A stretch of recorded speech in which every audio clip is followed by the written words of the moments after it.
Okay, we're gonna get started here. So this battery cover here sits back in there like so, pops down. This just pulls off very easily.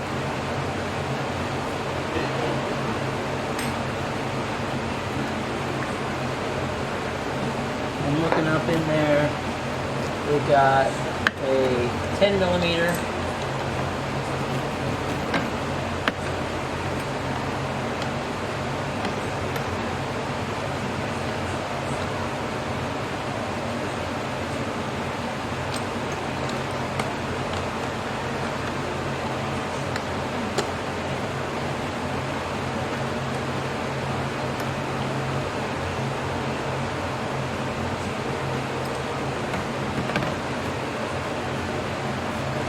I'll make this so you guys can see. You can kind of see back in there now. They just have this bolt. You take that nut loose and then they'll come off.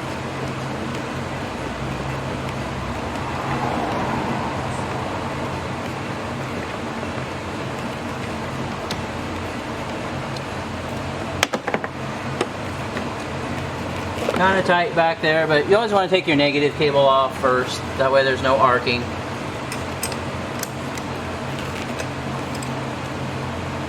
You don't have to pull that nut all the way off, just loosen it up. And then these guys will generally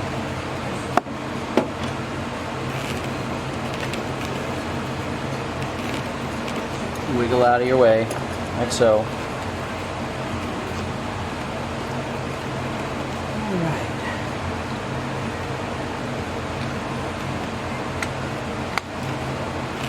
Air box and stuff out of the way here. This has a module, ground module here. Take that loose so we can set negative cable all the way back out of the way, and then the positive, we'll get that loose as we start taking that apart. And we'll start getting this air box lid out of our way.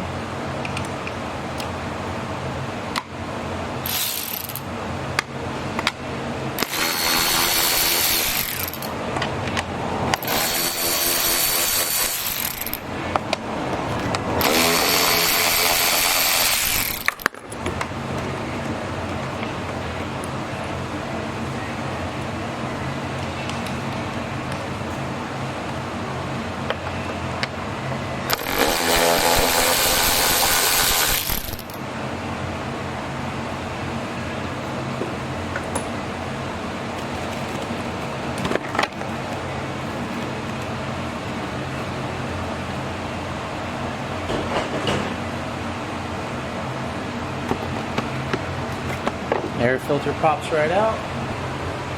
This little harness stay right here.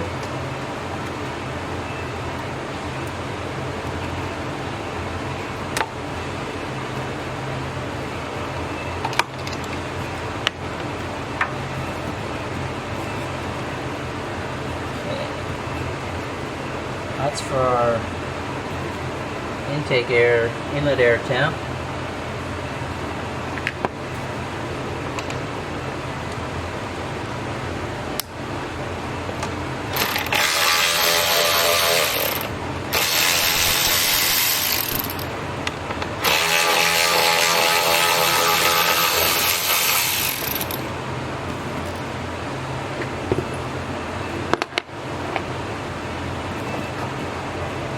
Perfect.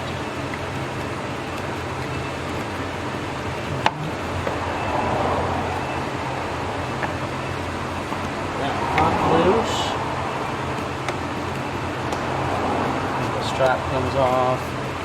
Now, this should, yep, pop right out of there. So guys, this just has these little deals. And they pop down in rubber grommets in there.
And that gets our air intake out of the way. Alright, I think we're going to pause there and I'm going to do some labeling and then we'll get back to it. Alright guys, so we got the hood off now. So a couple things to point out here. I want to make sure you can see.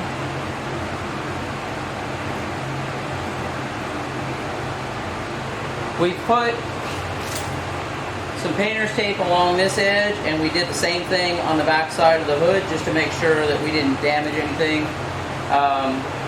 The hinges here, there's just 2 nuts on each side.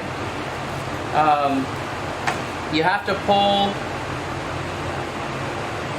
the insulation out from under the hood, and that's what I want to show you here now. Is so it has these little clips like this that hold that insulation in place. So if you get you one of these medium trim removal tools, and while this thing's installed, you can come underneath this edge, and when you push in there, it kind of squeezes it together like so, and then you can pop them out. That's the easiest way. Otherwise, you try and use needle nose, you try and use the wrong size trim tool, it's a pain in the neck. So that makes it really easy. Other thing you need to do before you actually take the hood off is this car has the windshield washer nozzles sit up in the hood.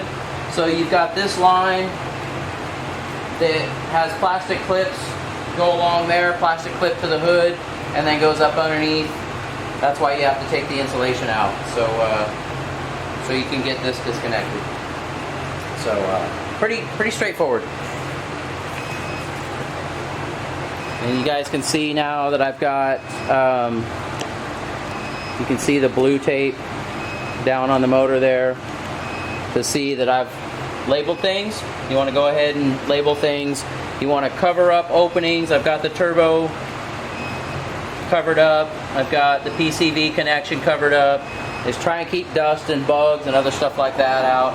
Especially when it's like today, it's 95 right now in the shop here, and I've got 2 fans going. You're going to have dust moving and all that stuff, so just keep everything clean.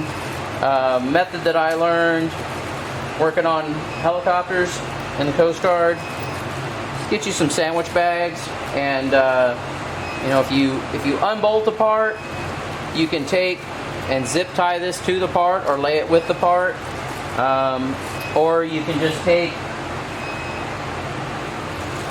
a Sharpie or a marker. Like in our case, we're going to write hood on it, and then I've got a box over off camera that I'm setting these in so that everything stays together. Okay, I want to get you guys up to speed on a few things that I've done here. So this is what they call the degassing. This is your coolant bottle. This thing sits on here on that blade there.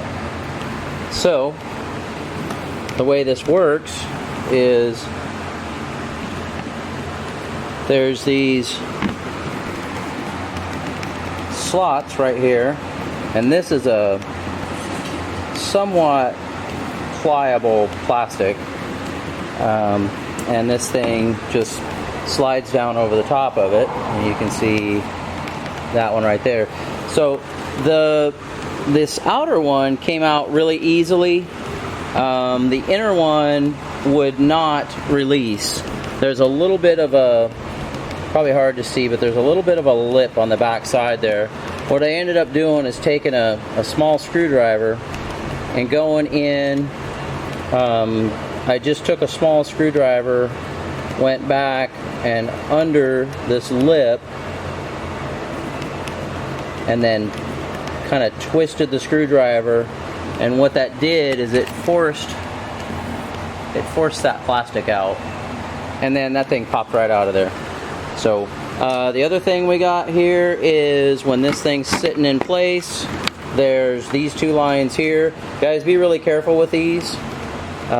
These little clips come off they'll release pretty easily, but these are rubber and have O-rings. They're kind of a push fit, interference fit, and you need to kind of wiggle those a little bit to get them out of there so they don't break. Those are kind of soft little lines.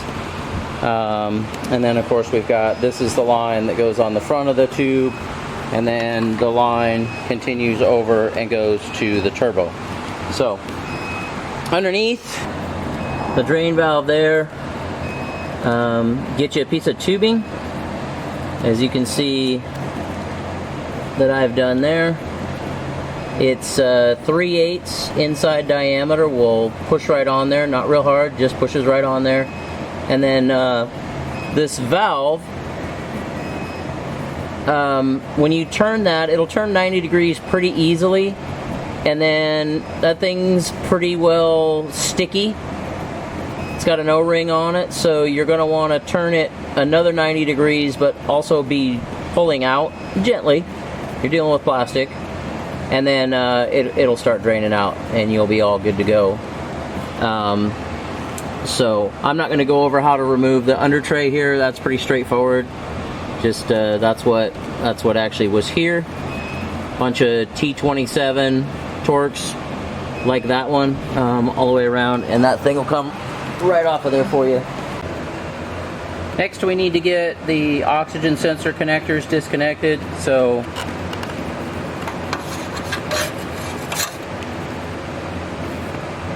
there's one, and then the blue cable goes down to the other one down there. So you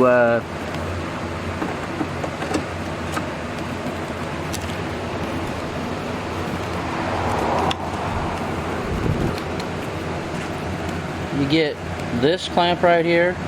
Just take a screwdriver and open that up. That gets those out. And then we've got another one back here. We've got a release back in the back, way down there is where the connectors are that we got to get unplugged. On this one, the release is actually on the other portion of the connector, so what would be this side over here, back down in the engine bay there. For this one, this is the blue one that goes down to the bottom there. When you look at this thing head on, you pinch this little tab in the back,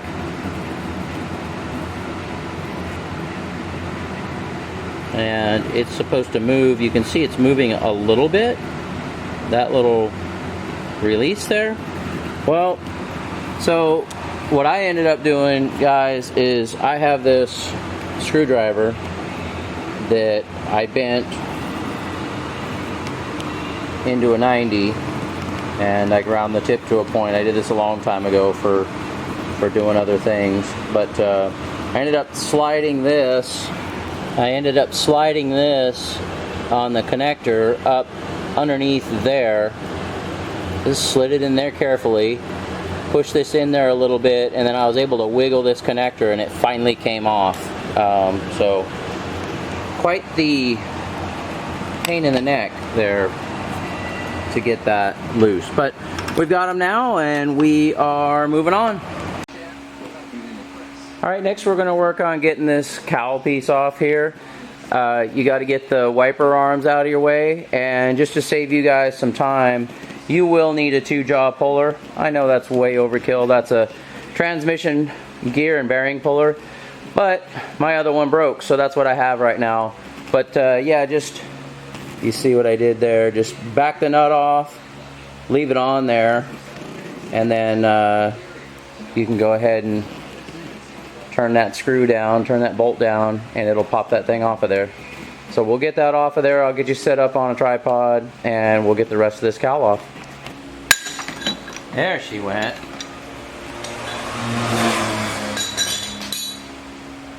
They go big when they go.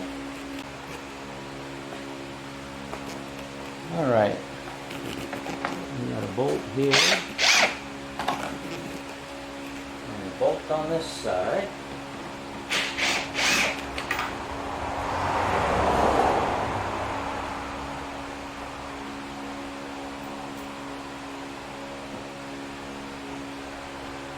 And we've got some clips here.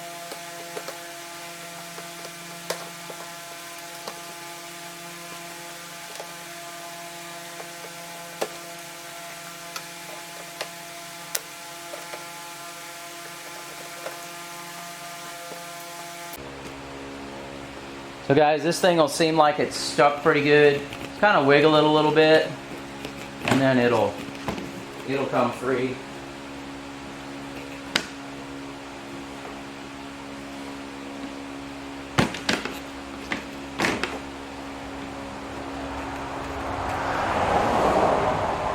Yeah, it gets stuck on this seal right here by the windshield. So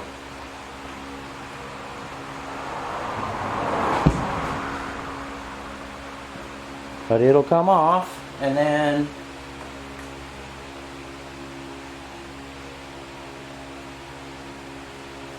we'll pull this off.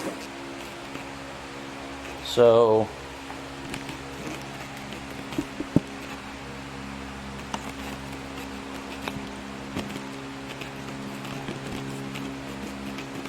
looks like we've got a bolt there. Bolt there.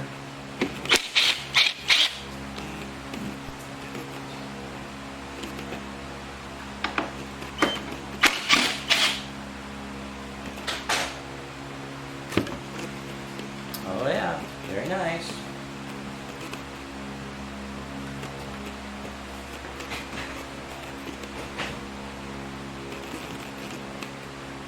All right, so that gets us all the access we need when we get ready to lift the engine up. That gains us, well, probably 5 or 6 more inches, so which will definitely make a difference for us. So now that we've got that done, we'll go back to working on, we left off before, we'll go back to working on getting this catalytic converter out of here. Next, we're going to pull these heat shields off.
Okay, and that bottom bolt has a clamp for the O2 sensor cable, and we're just going to leave it on the cable. That'll make that easy enough.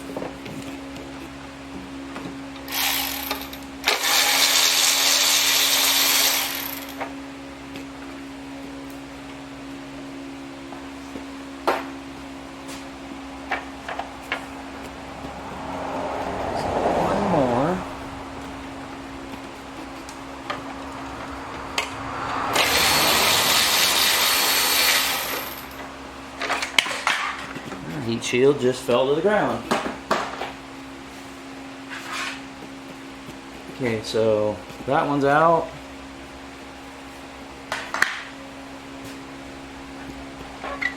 Should let us feed this one out.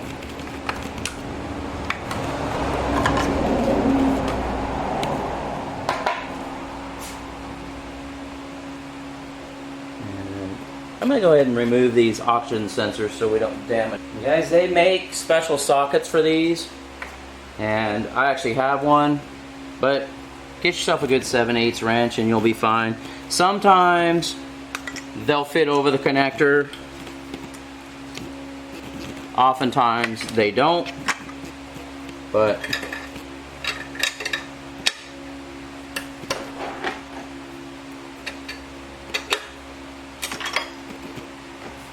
if you were working on a vehicle that was not as new and clean as this, you would definitely want to put some PB Blaster or some type of penetrating oil on there. Maybe even do that the night before when you're quitting. Spray these, and then that thing's a little darker than I would expect it to be on a modern day vehicle. But yeah, spray your penetrating oil on even the night before, and that'll give it all night long to soak. But on this car, they're in really good shape, so we didn't need to do that. And that one's a little more like what I would expect to see. So guys, on these, this after the cat is a 4-pin, before is a 6. I would assume this is a wideband. A lot of the newer vehicles have gone to a wideband oxygen sensor, and then this after would be a narrowband.